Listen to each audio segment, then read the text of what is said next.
ایک بادشاہ نے بڑی چاہ سے اپنا محل بنوایا، تعمیری کام کے لیے اپنے خزانے کے دروازے کھول دیے۔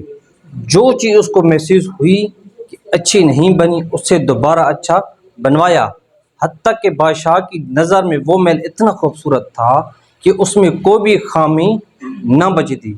بادشاہ نے اپنی رعایا میں اعلان کروا دیا کہ جو کوئی اس محل میں نقص نکالے گئے میں اس کو انعام دوں گا۔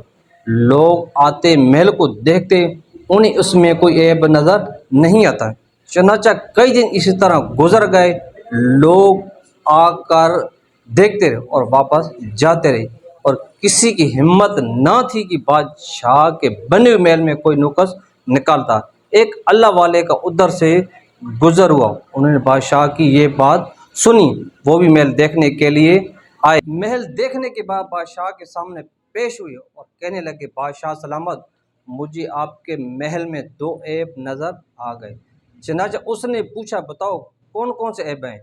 تو وہ اللہ والے کہنے لگے، بادشاہ سلامت، اس میں 2 عیب ہیں کہ ایک یہ کہ یہ محل ہمیشہ نہیں رہے گا، ایک نہ ایک دن ختم ہو جائے گا، اور دوسرا عیب یہ ہے کہ تو بھی اس میں ہمیشہ نہیں رہے گا، ایک نہ ایک دن تجھے بھی محل چھوڑنا پڑے گا۔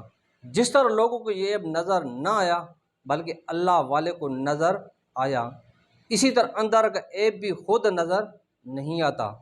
ہم سمجھتے ہیں کہ ہم پاک ہیں، ہم سب کو تمام عیبوں سے پاک کر دے، خاص کر ان سے جس سے اللہ ناراض ہوتا ہے۔ اللہ